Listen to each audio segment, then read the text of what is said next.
Gusto mo bang malinawan sa mga isyu tungkol sa iyong mga karapatan? Narito na ang legal na usapan na nagbibigay linaw sa mga legal na katanungan mula sa karapatang pantao, batas trapiko, kontrata, ari-arian hanggang sa mga usaping pamilya at iba pa. Kasama ang Integrated Bar of the Philippines Batangas Chapter. Pag-uusapan natin yan sa paraang simple, malinaw at madaling maintindihan. Legal na usapan. Kabrigada, bago tayo magsimula, alas 8:04 na ng umaga. This time check is brought to you by Lyft. Dare to switch, Lyft mode na yan. Yan, mga kabrigada, nako. Oo. Siyempre din mga kabrigada, ang bahaging ito yatid sa atin mga kabrigada, of course, ng Drive Max Plus Herbal Capsule. Type ko yan. Talaga namang tumatagal ang bawat relasyon mga kabrigada, lalong-lalo na kapag yan po ay suportado lagi ng ating Drive Max Plus Herbal Capsule. Yan, 'di ba? Yung tipong pipicturean lang ni Mrs. niyo yung Drive Max sa sisend sa iyo, uuwi ka nang nakangiti, 'di ba? Inspired agad. Sana all, 'di ba? Oo. Pero minsan talaga ganoon. Kinakailangan natin ng mga ganyang klaseng pagsuporta dahil sa demand ba naman mga kabrigada ng araw-araw sa atin, yung pagod sa trabaho, mga kabrigada, 'di ba? Yung stress, tapos pauwi, mas lalo ka may stress lalo na kung traffic, 'di ba? Mawawalan ka talaga mga kabrigada sa mood ng ganyan at mauubusan ka ng energy. Yan. Kaya mas maigi po mga kabrigada na tayo po ay laging may suporta ng Drive Max Plus Herbal Capsule. Nang sa gayon yung stamina natin ay tumatagal mga kabrigada. Hindi lang po yan mga kabrigada pang bigay ng solusyon doon po sa tinatawag po nating erectile dysfunction, pero yan po ay nakakatulong po para maging sapat ang iyong stamina at yung energy mga kabrigada hanggang, syempre, sa oras din yung dalawa ni Mrs. Okay? Syempre mga kabrigada, ang ating Drive Max Plus Herbal Capsule ay available sa mga interesadong butika at parmasya na matatagpuan sa inyong mga lugar. Diyan po mga kabrigada sa South Star Drugs, sa Mercury Drug Stores, sa The Generics Pharmacy, sa Generica at sa Carl Andre Drug Store. Type ko yan. Kabrigada, hindi na tayo magpapatumpik-tumpik pa. Yan, dahil ngayong umaga, yan, mula po mga kabrigada sa Integrated Bar of the Philippines Batangas Chapter, makakasama natin ang ating mga suki. Yan. Unang-una mga kabrigada, si Attorney Ferdinand Alan Alda. Good morning, sir. Magpapakilala pa ba ako? Hindi na kailangan, sir. Magandang umaga po sa lahat. At syempre ito, isa sa mga na-miss din natin kasi si Attorney Alan last week, binabad natin siya. Ngayon may kasama siya ngayon. Si Attorney Benjan Maralit. Good morning, Attorney. It's nice to be back. Ang tagal na, Good Attorney. morning po sa lahat. Good Yan, morning sa mga tagapakinig, sa mga nanonood sa Facebook Live. Magandang umaga po. Yan. Ang ating pag-uusapan po ngayon mga kabrigada ay tungkol po sa napaka-timely Juvenile Justice and Welfare Act of 2006. Yan. At dahil dyan, sisimulan na natin na rin, hindi na tayo magpapatumpik-tumpik pa. Yan. Ang ating panimula po, mga sir, ano po ba itong tinatawag na Juvenile Justice and Welfare Act of 2006 at bakit po ito ipinasa? Okay. Dahil po wala si Atty. Benjan dati. Siya muna makuuna. Ayun. Sige, Atty. Ben. Tulad po ng ginagawa namin lagi, disclaimer po muna. Kasi masyadong sensitive yung pag-uusapan namin. So, kung may mababanggit man po kaming pangalan, lugar, sitwasyon, para sa mas ikalilinaw ng ating pinag-uusapan. Wala po kaming pinatutungkulang specific na tao. Ito po ay for purposes ng informative discussion. Discussion. Yeah. Okay. So, sa tanong, Ma'am Mel, ano ba yung Juvenile Justice and Welfare Act of 2006 o mas kilala sa Republic Act 9344? Ito po yung umamyenda or nagbago sa lumang revised penal code pagdating sa exemption ng mga bata sa criminal liability. So ito po ay ginawa o pinagtibay para mas maprotektahan yung mga bata or itong mga minor de edad na nasasangkot sa hindi magagandang gawain katulad mga krimen. So nung itong batas po na ito ay designed specifically para sa kanila, para sila ay mapangalagaan, maprotektahan, and at the same time maipaintindi sa kanila yung responsibilidad or pananagutan bagaman ikaw ay nasa ganong gulang pa lamang. So, ito ay to protect. Oo. Yes po. Oo. Brigada Mel, yung dating konsepto ng ating batas, pag ang treatment niya kahit sa mga minor, siya ay punitive in nature. So, parusa. Okay.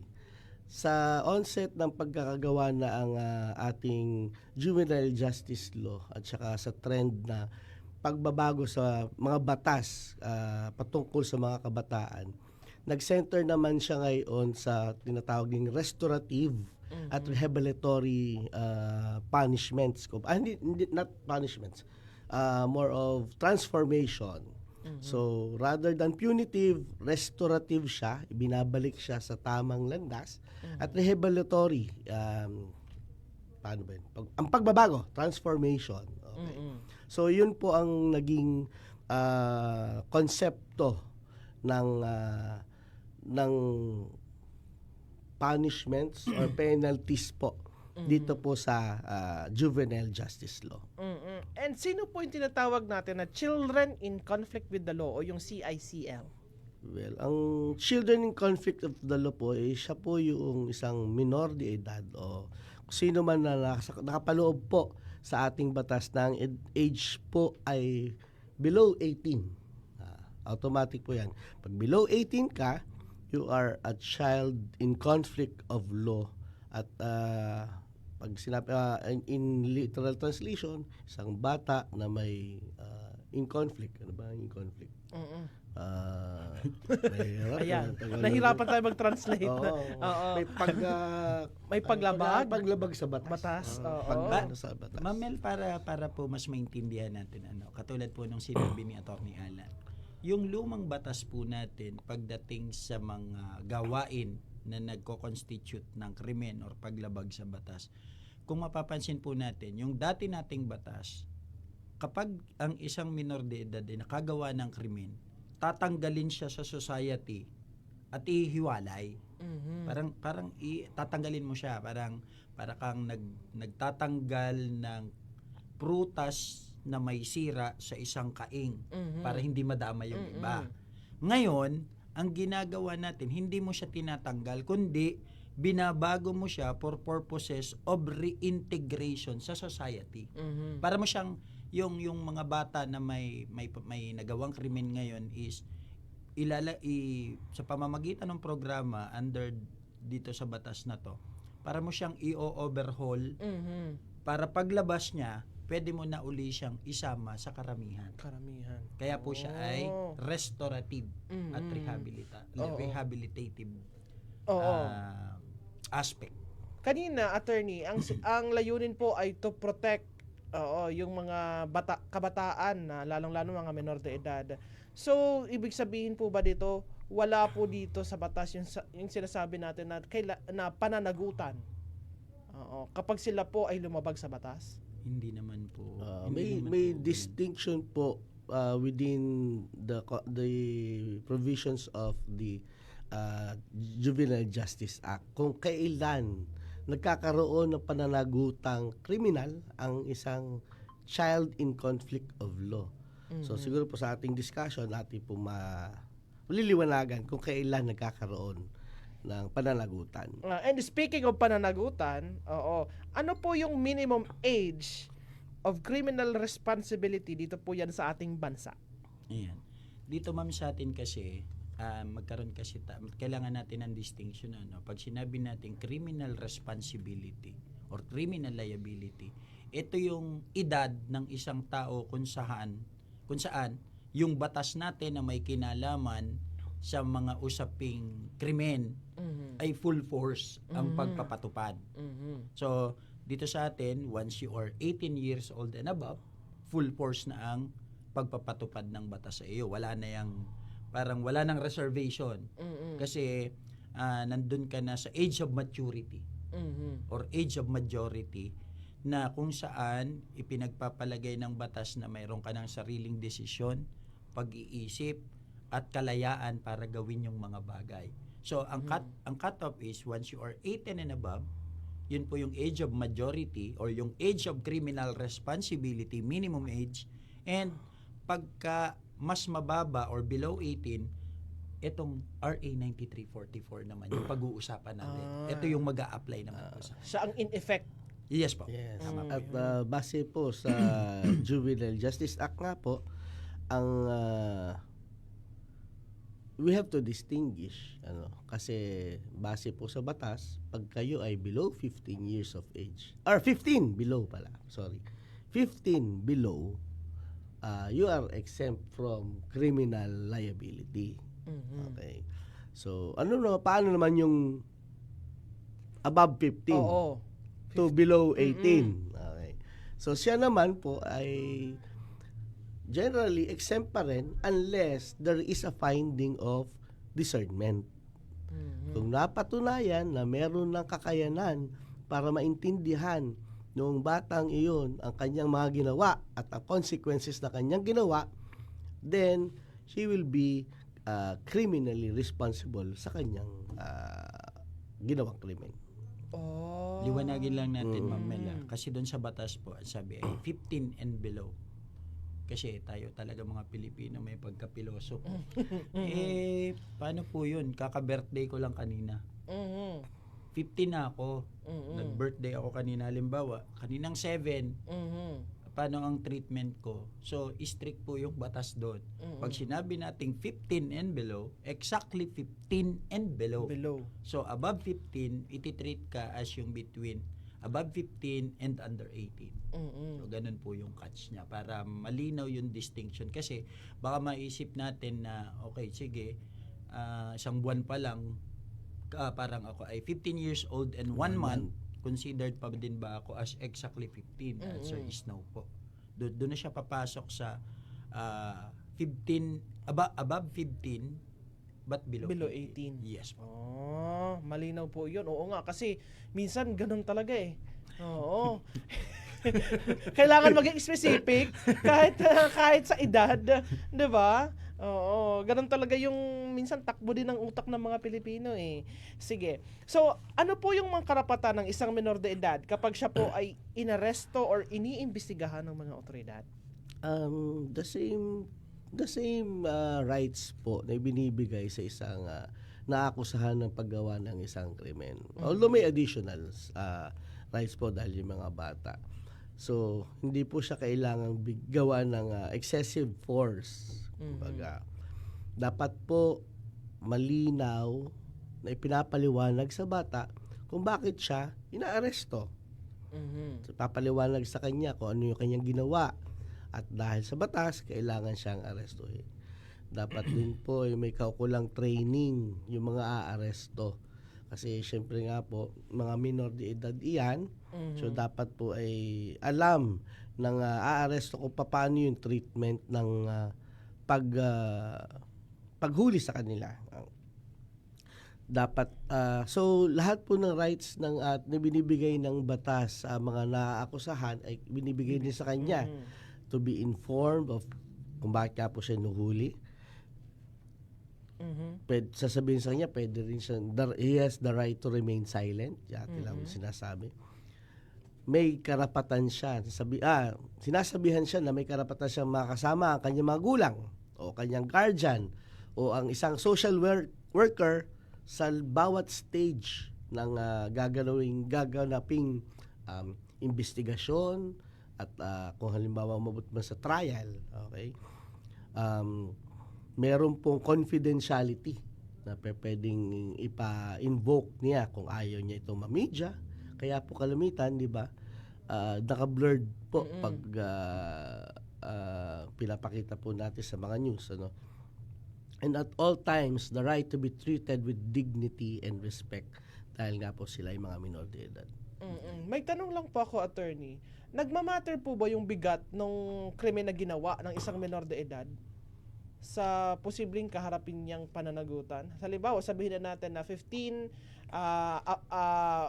na siya pero below 18. Pero ang masyadong heinous yung ginawa niyang krimen. Ang controlling kasi, ma'am, is yung edad ng bata. Mm. But papasok po yan, ma'am, yung bigat ng ginawa ng isang child in conflict with the law sa pamamaraan kung paano siya isasailalim sa proseso under 9344. Kasi po kapag ang pagka heinous crime yung na-commit nitong bata, intensive yung rehabilitation program. Oh, Unlike okay. yung pagka ang penalty po is 12 years and above, considered po yun as heinous crime. Pag pinag-usapan natin itong 9344, ano po, hindi ko sinasabing lahat ng kaso na pinaparusahan ng 12 years and above ay heinous crime. Pero pagdating po kasi sa 9344, once na pumatak ng 12 taong pagkakakulong pataas, considered siya as heinous crime with respect to the child in conflict with the law, kung saan ang ilalapat na program para sa kanya ay intensive, unlike pag mas mababa doon na plain rehabilitation lang po. Rehabilitation. Ganun po siya. Oo. So kumbaga, ang nagiging treatment doon po sa sa menor de edad ay ibinabawi doon sa siguro dami or haba siguro ng panahon. Tama. Oo, na pag-rehabilitate sa kanya. Oo. Sa bagay. One more thing, Ma'am Mel, sa kaibahan ng yung napag-usapan po natin kanina, nasabi nga ng Attorney Alan, kung anong karapatan ng isang tao na inaresto or inaakusahan ng paggawa ng krimen, kahit pa yung mga nasa edad na, pareho din ng karapatan ng mga child in conflict with the law. Parang nagkakaroon lang ng additional requirement na dapat sa handling ng child in conflict with the law, hindi pwedeng mawala yung participation ng DSWD personnel. Kasi po, tayong mga nasa age of majority na, kahit saan tayo dalhin, we can talk, we can communicate. Ang mga bata kasi, selective sila kung paano sila makipag-communicate. Possible na pag ako ang kaharap, makikipag-usap sa akin, or pagka ako ang kaharap, hindi siya makikipag-usap. So, yung kasanayan po ng mga DSW personnel natin, kailangan yun so that they can communicate sa mga bata para ma-dig in nila yung or masagot yung tanong na, bakit, ano ba yung nangyari? Bakit mo nagawa? So, malalaman po nila kung ano yung ilalapat na programa para dito sa child in conflict with the law.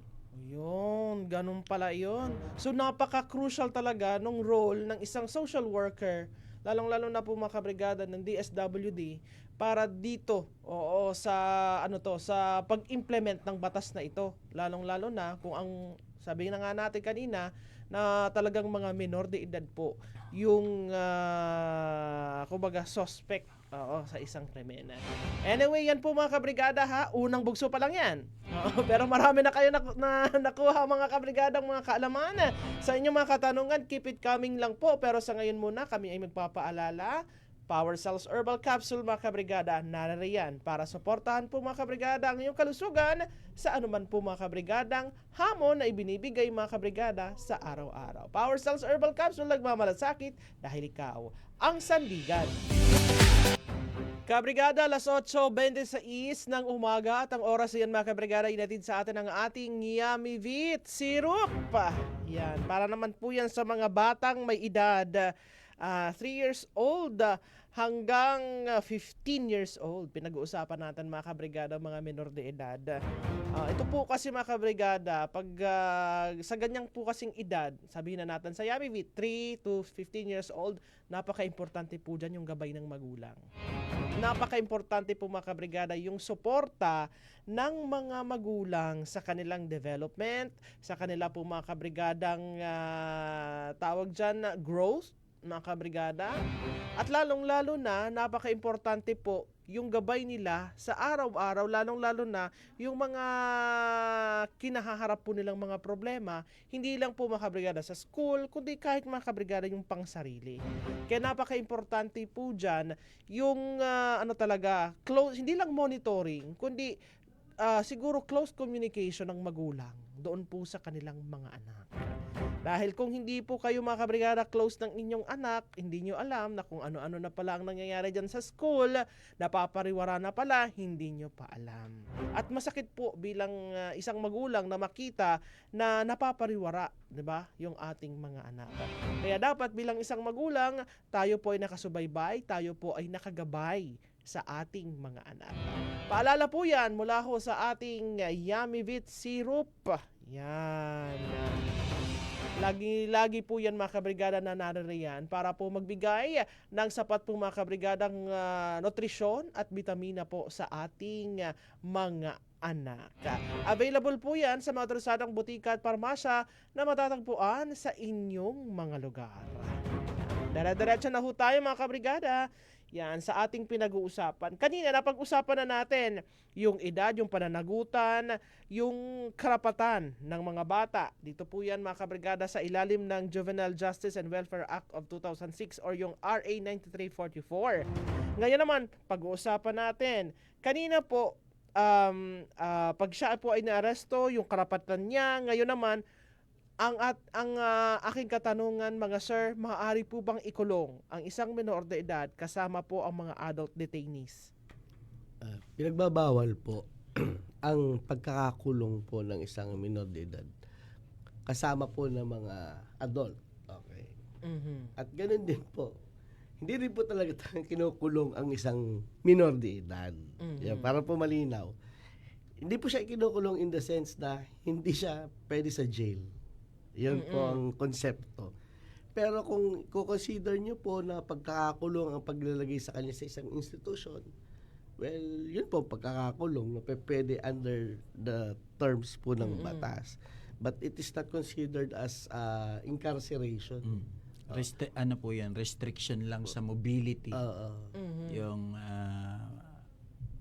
paggalaw niya. Pero not necessarily na nasa loob siya ng rehas. Kasi before, pwede talaga. Diba po? Kasama ng adult, especially kapag mataas yung parusa sa krimen na nagawa ng isang bata, kasama na siya, halo-halo na.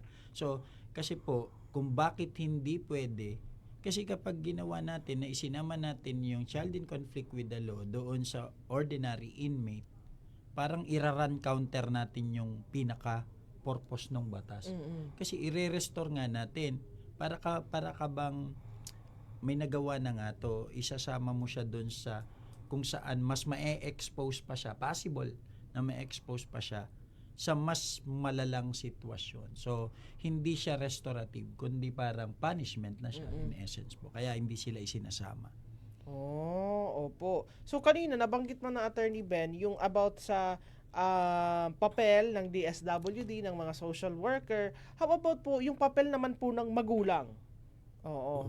Lalong-lalo na kung ang anak nila po ay isang child in conflict with the law. Ang mga magulang po kasi, siyempre, sila yung among all the people na pwedeng nakapaligid sa isang child in conflict with the law, yung trust ng bata primarily ay nandun sa kanyang mga magulang. So, pagka po may isang bata na nahaharap sa paglabag sa batas, at laging ang gusto ng batas or ang proseso po is magkaroon ng active participation yung mga magulang para sa program na ilalapat dun sa bata kung sakaling talagang makita na siya ay hindi totally exempt from criminal liability or criminal responsibility. At the same time po, kapag ka po kasi ang isang child in conflict with the law ay nakita or base sa assessment ng DSWD is pwede na siyang ibalik sa komunidad, unang-una pong pinagsusulitan sa kanya ay yung mga magulang. May default lang po tayo na kung sakali talaga wala nang magulang, walang kamag-anak o may kamag-anak malayo, itong mga bata na to, inire-release sila sa custody ng isang accredited government agency para mangalaga sa kanila na parang sila yung pumapalit sa sapatos ng magulang para gabayan yung child in conflict with the law. Paano po, attorney, kaya kung halimbawa ang nangyari, sabihin na natin na na-rehabilitate na Oo, yung CICL at pwede na siyang ibalik ulit sa society. Pero yung magulang naman po ay parang hindi karapat-dapat na kung saan kumbaga nakikita ng DSWD na hindi pwedeng ibalik doon sa magulang mismo. Paano po yung nagiging ano doon? Isa po kasi ma'am sa pagdating sa intervention program or rehabilitation program under RA 9344, isa po sa tinitingnang factors para sa mga programa na ibibigay sa bata is yung best interest ng bata. So kung yung pagsusulit ng bata sa mga magulang ay hindi magse-serve ng kanyang best interest, then the DSWD or kung sino man po yung social worker na nakatutok doon has or can make a recommendation kung saan siya pwedeng ilagak. Let's say sa Bahay Pag-asa, dito po sa atin meron, dito sa May Bulbok meron din po, or sa iba pang accredited government agency na nangangalaga sa mga bata na may kinalaman sa ganitong mga sitwasyon. So even po nga sa sa medyo malayo lang, pero yung sa custody ng isang minor de edad, po, kapag yung kahit pinili ng bata yung magulang niya na yon, pero sa tingin ng korte or ng ahensya ng gobyerno ay hindi masaserve ang best interest ng bata, hindi po igagrant yun. Ilalagay pa din siya dun sa ahensya or pangangalaga ng isang tao kung saan mapapangalagaan ang kanyang karapatan at yung sa mas ikabubuti niya. Yan po yan. Opo. How about po, attorney, ganito?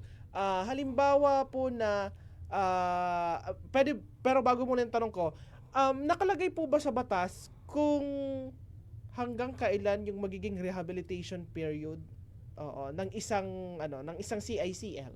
Well, doon po lalabas yan sa report po na gagawin ng tao na magiging in charge po sa rehabilitation ng bata. Kasi progress po yan eh. So kung nakikita nila maganda po ang progress ng bata at alam nila na maaari nitong ibalik ng maayos sa ating pong komunidad, ay napapabilis po iyon. Kasi syempre hindi naman po yan para patagalin pa sa isang institution kung talaga pong okay na siya. Although nakalagay din po yung period talaga sa commitment. Kaya lang syempre nga po may mga pagkakataon nakita naman natin maayos na siya. Yun po yung nagagawa ng parang para mapalabas po ng maaga. Yung sinasabi po ni Attorney Alan, ma'am, ang rehabilitation or reintegration program under 9344 ay hindi siya parang exam lang. Halimbawa, bibigyan ka ng quiz, so 1 to 50. Depende sa makukuha mong score kung palalabasin ka na o tama na o hindi. Ang rehabilitation program po kasi is overall assessment ng character, ginagawa ng bata, kung paano siya makipag-interact. And doon po magbabase ang DSWD para magbigay ng recommendation kung pwede na ba siyang ibalik sa community or kailangan pa ba siyang kung ibabalik man natin, i-release ba natin sa magulang or sa iba pang institution or ano pang proseso ang pwede nating gawin para sa kanya para makita natin na talagang karapat-dapat na siyang makabalik. Yun po yung reintegration na sinasabi. Ngayon, yung aking katanungan na attorney na itatanong ko dapat kanina ay, halimbawa, yung CICL, halimbawa sabihin na natin nakulong or under ng rehabilitation, pero umabot na nakarating na siya, sabihin na natin hypothetically po nakarating na siya ng edad ng 18. So may ano na po ba? May say na po ba siya kung gusto niyang bumalik sa kanyang mga magulang or hindi? Hindi pa din po. Wala pa po sa kanya yung control na yun. Ngayon, ito po yung masakit na katotohanan talaga. Ito yung hindi natin, nakikita lang kasi natin sa social media, ayun pala yung batas, ito pala yun, ganun pala yung nangyayari, exempted pala siya, rehabilitation. Ang hindi natin napapagtuunan ng pansin, ano ba yung nangyayari sa ground? Yes. Kasi, again, wala po kaming pinatutungkulan. Ito po ay by way of example, base po sa experience namin bilang membro ng board ng IBP. May mga rehabilitation institution kung saan, let's say, yung bata nung makagawa ng krimen ay 16. 16 pa lang siya. And then, may mga pagkakataon po na 21, 22, 23, 24 years old na siya, nandun pa din siya Sa rehabilitation. sa rehabilitation na yon. Bakit? Kasi po yung pag-usad ng kaso sa korte, kung nasa korte man, yung pagkakaroon ng resolution kung ano ba talaga ang dapat dun sa kanyang nagawa, ay hindi po mapabilis.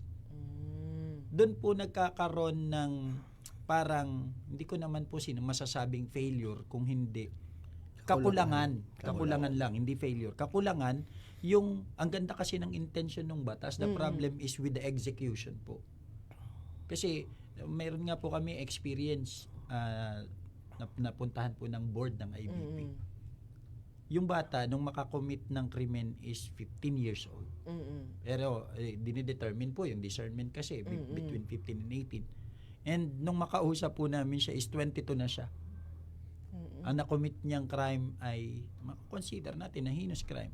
Alam niyo po ang sabi ng bata nung makausap namin, pwede bang aminin ko na lang para makalabas na ako dito? Kasi nga po, ang tagal. Hindi, nalilito din yung bata minsan kung ano ba talagang kalalabasan ko. Diba? Kasi kung tutuusin nga naman, siguro nga po, dahil nag-iisip naman nga ang mga bata, ay kung aaminin ko, masisentensyahan ako ng ganito, sa tagal ko na dito, di laya na pala dapat ako. So, parang ang sinasabi nila, i-treat mo na lang ako as an ordinary person na nakakommit ng crime and then sentensyahan mo ako, magsisilbihan ko na lang, let's say, ilan yon 22, 7 taon na ako dito, sentensyahan mo ako ng 10 taon, o di alam ko na, 3 taon na lang ako. Kesa, nandito ako na walang linaw kung kailan ako lalabas, anong gagawin ko, saan ako pupunta, doon po nagkakaroon talaga ng kakulangan. Yun. Actually, yun attorney yung actually kahit ngayon, yun din naiisip ko na ito kasi yung nagiging perception ng karamihan sa atin ngayon na kapag sinabing rehabilitasyon, mild lang o light lang na parusa. Kumbaga sa isang teenager po kasi, 'di ba? Ang teenager po kasi gusto nilang malaya sila, may kalayaan sila eh. Pero yung ganito pong klaseng yung rehabilitasyon na ilalagay, ay iniisip po kasi ng karamihan sa atin ay pag sinabing rehabilitasyon, hindi gaanong magkakaroon ng ng tawag diyan ng suffering. 'Yon sa mga CICL, yung ganoon. Hindi po kasi naiisip ng iba, no?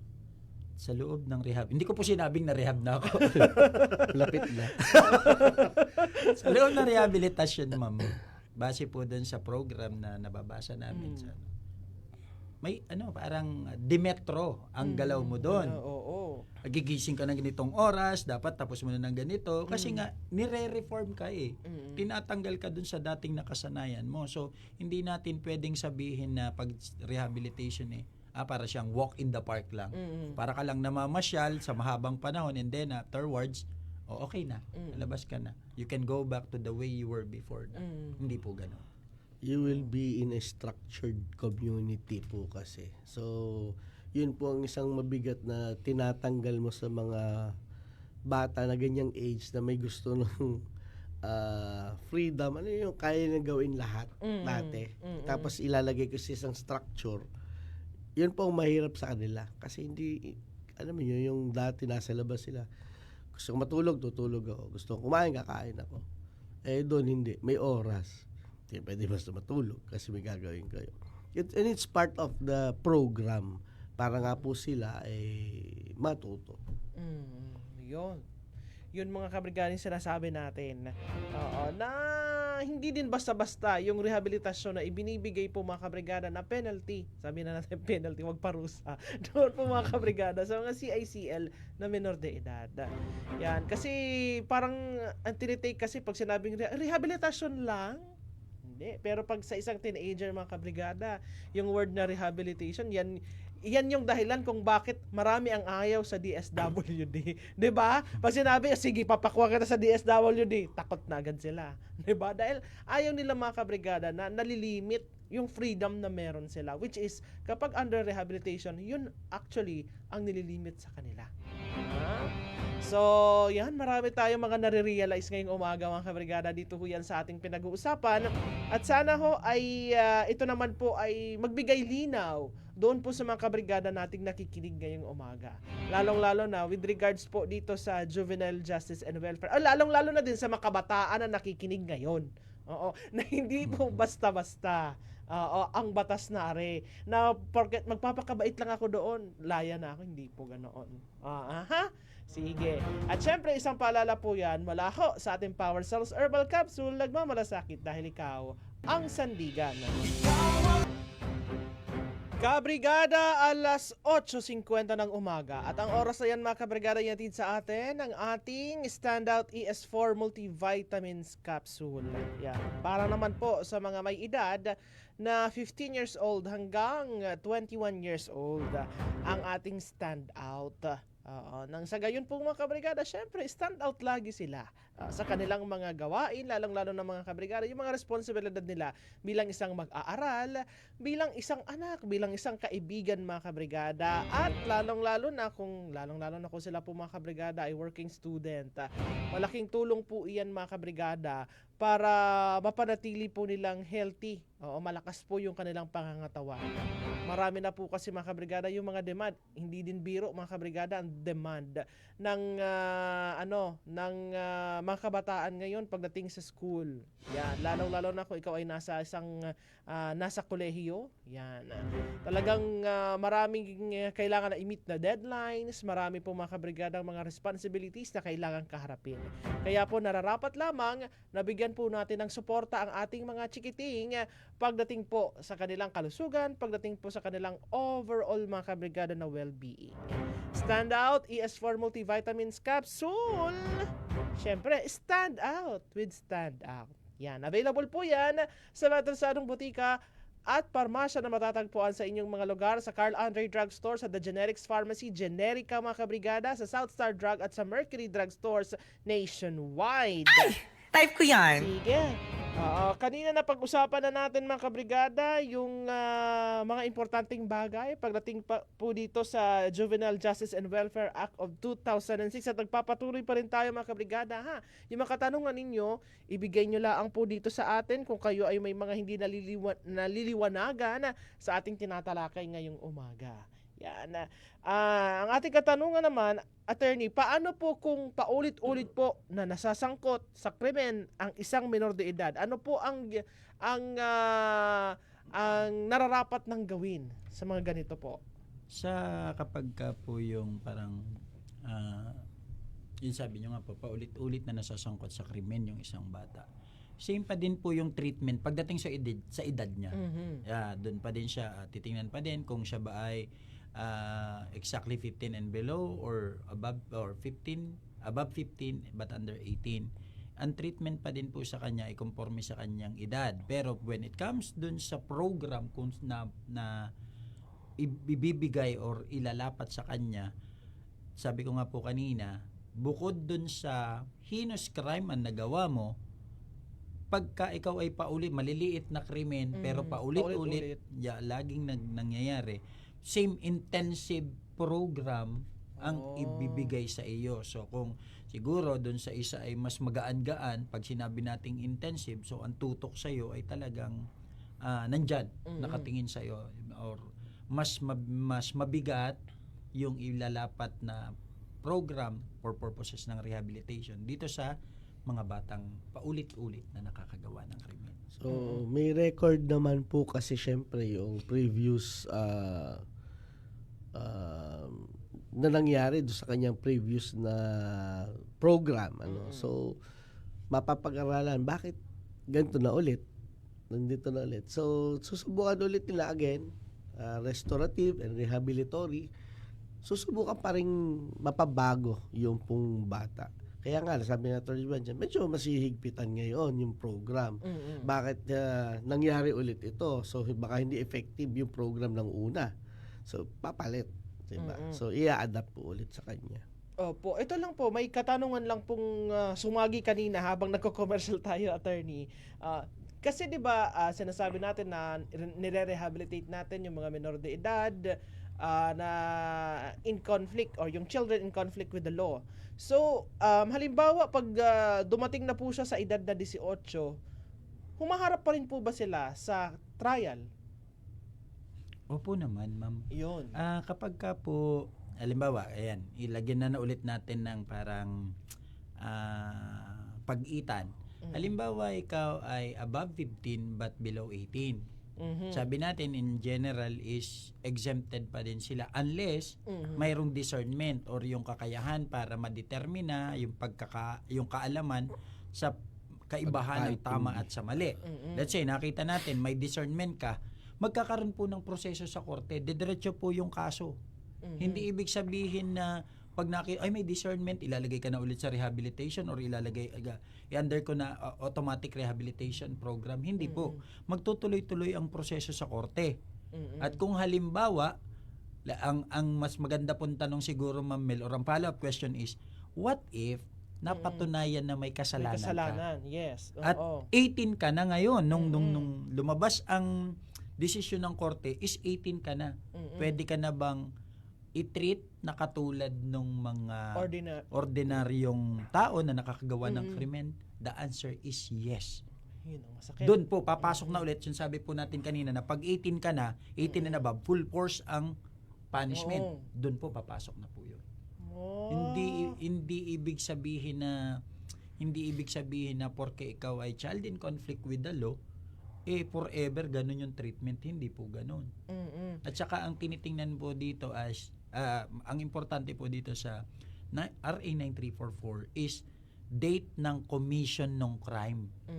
Ano bang edad mo nung nangyari yung krimen? Hindi yung ano bang edad mo nung nasa trial ka na. Magkaiba po kasi yun. Yun, attorney, ay pinag-usapan natin doon sa 15. Pero pagdating pag mas mababa, 15 below, ganun pa rin po ba yung magiging treatment doon? Hindi na po. Kasi kung 15 below po, exempted po sa criminal liability. Kahit So, tumapak ibig sabihin, po siya ng wala po 18. siyang, kahit na pumapak na siya ng 18. Kasi at the time na kinomit niya ang crime, ay exempted siya from criminal liability. So wala po siyang liability pag gano'n. Pero kung titingnan natin, attorney, ano yung parusa, mas mabigat pa din yung sa 14. Kasi kung rehabilitation paano kung ulit-ulit lang? May stages naman, Ma'am Mel, yun eh. Kasi hindi mo pwedeng parang i-refeed mo lang yung dati ng program na alam mo nang hindi na nga uubra. So parang alam na ni DSWD yun na, oy, may record kami, ito yung naging program mo dati, tapos yan na naman, nakagawa ka na naman ng krimen. So, where lies the problem? So, siguro, kailangan dagdagan ito, kailangan may ganito, kailangan, dito ka naman. Ganun po, hindi pwedeng paulit-ulit lang. At saka, ma'am, napakaiksi po nung panahon, baka kasi naiisip ng mga bata na hindi tatakbo yung 15, yung between 15 and above, or yung above 15 but below 18, napakaiksi nung 3 taon para magpaulit-ulit ka sa ginagawa mo. Dadating ang panahon, or there will always be a day of reckoning. Dadating yung punto na yon at sisingilin ka nun. Sigurado yon. Hindi pwedeng hindi naman pwede sigurong araw-araw ginagawa mo na ilan yun, 365 days, tatlong 365 days, simula 15 ka, below 18, parang next to impossible naman po siguro yun. Baka may discernment na siya nun. Meron na. Nakukwenta na niya. Oo. Sa papagplanuhan na. Ayun, ma'am, pala, para po sa kaalaman ng mga nanonood, ano ba yung tinatawag na discernment? Discernment. Sino ba ang dumidetermina noon ng discernment? Ang discernment po ay yung kakayahan ng isang tao na kilalanin yung pagkakaiba ng mali at tama. Yung parang awareness mo na a particular thing is wrong or a particular thing is right. At ang nagdidetermine na po nito ay DSWD and katulong ang korte. Yan nakabase po yan sa isasagot ng bata. Ganon din po sa kanya yung mga actions.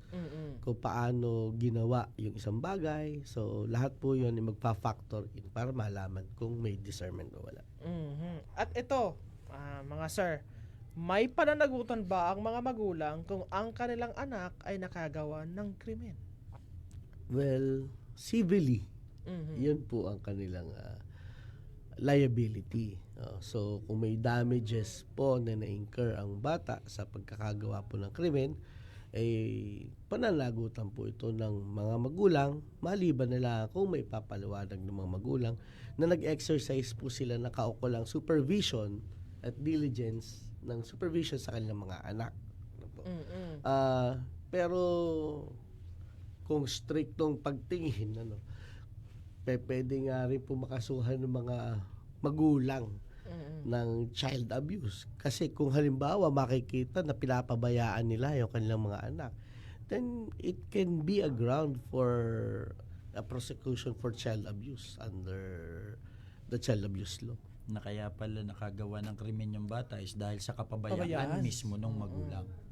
Yun po, pwede po silang managot doon. At mabigat ang parusa, attorney, ha? Yes, sa ma'am. child abuse. Yes Oo, yun. Kailangan natin yun i-emphasize sa ating mga magulang. Kasi other than that, syempre, pwedeng mawala sa kanila yung custody ng bata. ng bata. Kasi kung hindi sila fit na mag-alaga ng kanilang mga anak, pwedeng alisin ng gobyerno sa kanila yung karapatan na yun. Kasi lagi po tinitingnan yung best interest of the child. Yun. Oo, kaya sa ating mga guardian, sa ating mga magulang, sinasabi nga natin paulit-ulit, hindi po basta-basta maging isang magulang. Hindi po mga kabrigada na nagsaya kayo ng isang gabi, nakabuo, tapos na. Hindi po ganoon. It's a lifetime responsibility para po sa ating mga magulang. Kaya napakabigat ng inyong responsibilidad. Kaya dapat mga kabrigada, hindi po natin isinasawalang bahala lamang dahil buhay syempre, future, ng isang tao nakasalalay sa ating mga kamay. Kaya bilang paalala mga kabrigada sa ating mga magulang, sa ating mga tagapagtaguyod ng pamilya mga kabrigada, yan. Fight lang tayo at syempre mga kabrigada, laging palakasin ang inyong kalusugan. Napaka-importante niyan mga kabrigada. Nang sa gayon, magawa natin ang tama yung mga responsibility natin bilang isang magulang sa ating mga anak. Isang paalala po yan mula ho sa ating Power Cells Herbal Capsule, nagmamalasakit dahil ikaw ang sandigan. Kabrigada, ang bahaging ito mga kabrigada, yatid sa atin ang ating Guard C Plus with Zinc. Always protect todo ang kalusugan. Kabrigada, maghanda tayo dahil may bagyong papasok. Actually, pumasok na yata siya kahapon mga kabrigada sa Philippine Area of Responsibility. At tinitingnan na itong si Inday, bagyong Inday, ay maaari daw pong lumakas at maging isang super typhoon. So, ipag-pray natin mga kabrigada na tayo po ay ito mga kabrigada ay hindi na pumunta pa sa kalupaan ng Pilipinas. Sa dagat na laang siya. Nang sa ganun ay wala po mga kabrigadang maapektuhan ng mga buhay. Hindi lang mga kabrigada dito sa Pilipinas kundi maging sa ibang mga bansa. At syempre, tayo naman mga kabrigada dahil pabago-bagong panahon, ito, nung nakaraan malamig, ngayon naman ay magandang panahon, mainit, maalinsangan. Yan po mga kabrigada ay kadalasan na nagpapayoko sa atin. Ang pabago-bagong panahon na nagsisimula sa sipon, sa ubo, yan, hanggang sa naging trangkaso na. Kaya dapat mga kabrigada, mayaman po tayo sa vitamin C. Yan, lagi nagtitake tayo mga kabrigada ng mga vitamin C supplement nang sa ganun po mga kabrigada ay napoprotektahan natin ang ating kalusugan. Tama! Okay? Ang ating Guard C Plus with Zinc, naririyan po mga kabrigada para umalalay po sa inyo. Para mapunan ang mga nagkukulang na vitamins, lalong-lalo na vitamin C sa inyong katawan. Guard C Plus with Zinc, always protektado ang kalusugan. Available po yan sa Mercury Drug Store, Southstar Drug, sa The Generics Pharmacy, Generica at sa Carl Andre Drug Store. Sige, huling yugto ng ating legal na usapan mga kabrigada, ha? Yan. Ito mga kabrigada ang ating katanungan. May mga tanong pa tayo mamaya, pero ito muna po. Sa inyo pong opinion po mga sir. So, kasi sa ngayon ay dumadami na po yung mga krimen na kinasasangkutan ng ating mga o ng ilang mga menor de edad. Para po sa inyo mga sir, dapat pa po bang baguhin itong Juvenile Justice Welfare Act o mas kailangan lamang pong palakasin ang pagpapatupad nito at yung mga programa para po sa ating mga kabataan? Baguhin po in the sense na Amen. amend. Mhm. Siguro may ilang provisions na pwedeng i-amend, but yung mismo po kasing konteksto kung bakit ito ginawa, siguro dapat ipagpatuloy. Ano, siguro kung kailangan lang may baguhin, siguro minsan may mga ilang sa sistema na procedure na paano natin mapapabilis. Paano natin matutulungan na mapabilis yung sistema. Kasi sabi nga, based do sa kwento kanina ni Tony Benjan, ang tagal na, wala pang resolution. So siguro sa mga ganung bagay, baka kailangan natin ni additional laws to support the Juvenile Justice Act in a sense na para mapabilis at mapadali lalo yung process of helping these children in conflict of law. Attorney Ben. Ako ma'am,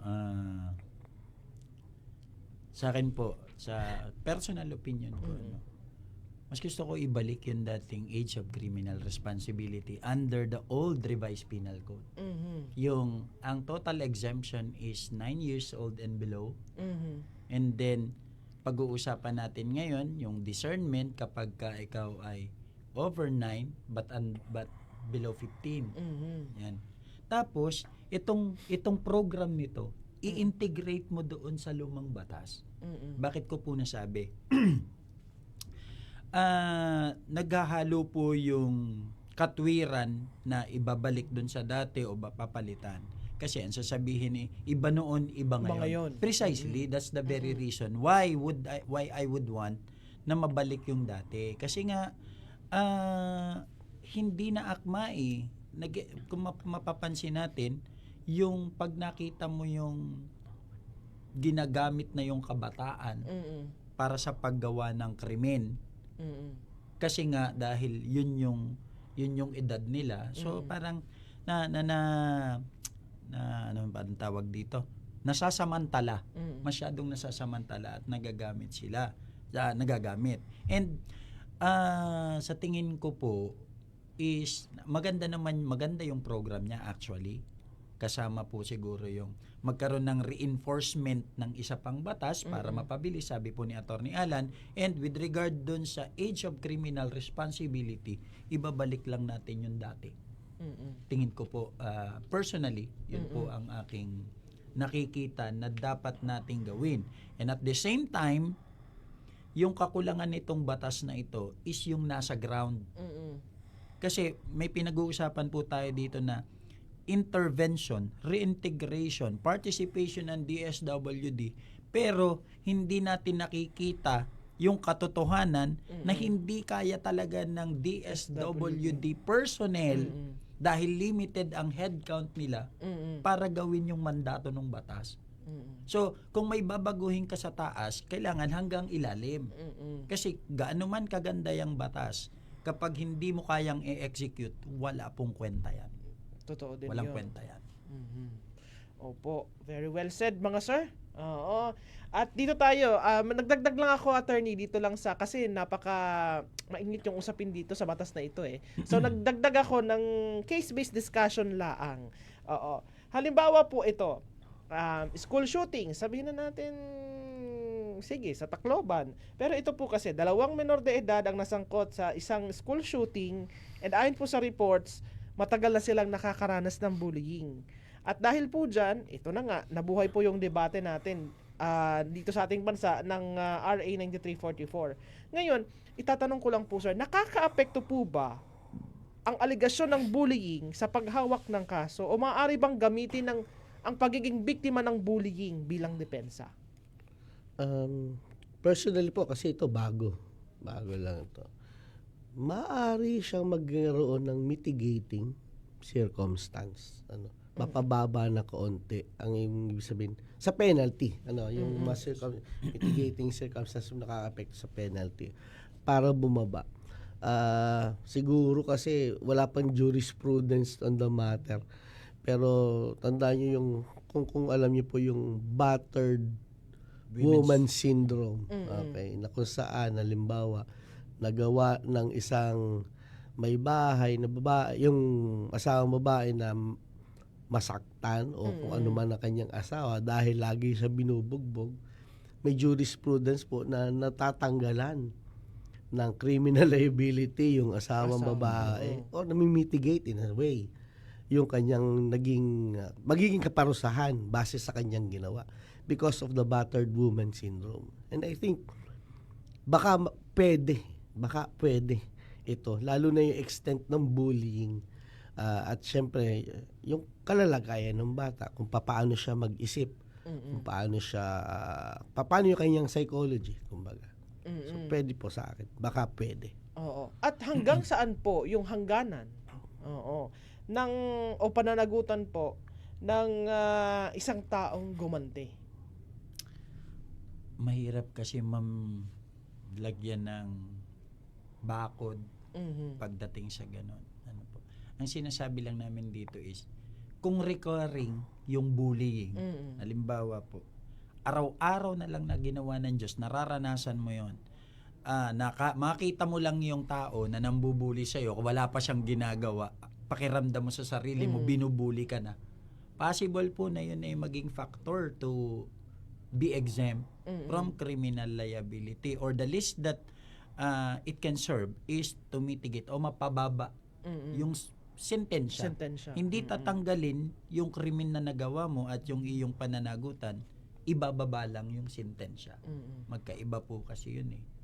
Pero yun nga po, sabi nga po ng Attorney Alan, wala pa nga lang pong jurisprudence, and kailangan po kasi ng proof na talagang ang nagtulak sa'yo para gawin yun ay yung pambubuli sa'yo. Hindi yung may independent factor na kinonsidera mo para gawin yung krimen aside from bullying. Yung ganun po yun. Maliwanag, sir. Oo, eto naman po, isa pang kaso. Isang minor de edad po na engganyo sa pamamagitan po ng social media nang gumawa ng marahas na krimen. So, with this, sir, maaari po bang managot ang mga taong nag-udyok doon sa bata? Principle by inducement. Medyo isa pa rin po yung gray area. Sa ngayon po, kailangan makita ho yung connection in the first place. Doon sa connection ng nag-i-induce tsaka sa gumawa. Ano po magiging mga ebidensya o pruweba na sa pag-uudyok na ito kaya nagawa yung isang bagay. Ano? So, medyo wala pa din po tayong pagbabasihan sa ganun as of now. Ano po? Saka ma'am, ang tanong ko dun is, how can we be so sure na yung nag-udyok ay tao? Isa din yun. Paano kung lalo AI?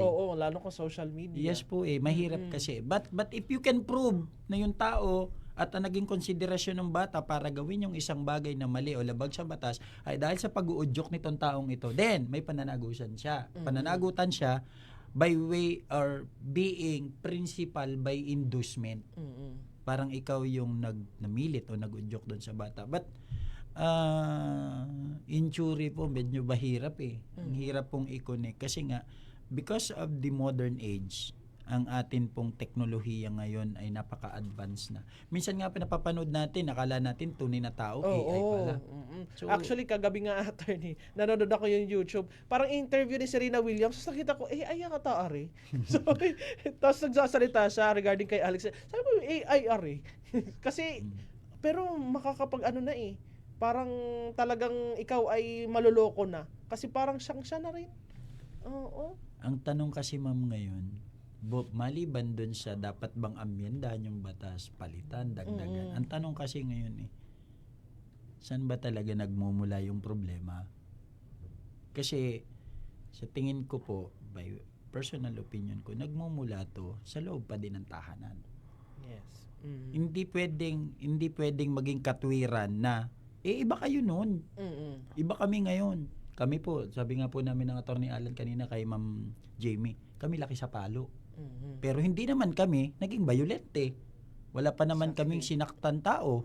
Nung kami, mayroon din naglalaro na din kami ng kontra ng ano pa Mga rin video games na yung mga video games na may counting violence. may barilan. May barilan. Initial D, pero hindi naman po ako naging karnaper. 'Di ba? So, ang ano po diyan ay nasa loob pa din ng tahanan kasi magbago man ang panahon, 1,000 taon mula ngayon, ang tingin ko po na hindi dapat magbago at dapat maging constant ay yung karakter ng isang tao. At saan yun mabubuo? Sa loob ng tahanan. Ako po, magulang ako. Magulang tayo lahat. Baka kasi sa kagustuhan natin na maitaguyod yung ating mabigyan ng magandang kinabukasan yung mga anak natin, nakakalimutan natin natutukan. Nakakalimutan natin na tingnan. Dahil ang katwiran natin, hindi ko hahayaan na maranasan ng anak ko yung naranasan kong hirap dati. Ba't ka ba takot na takot mahirapan yung anak mo?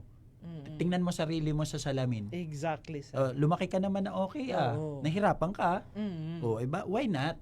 Oo, tulungan mo. Pero yung isubo mo lahat na parang andali na ng mga bagay sa kanila.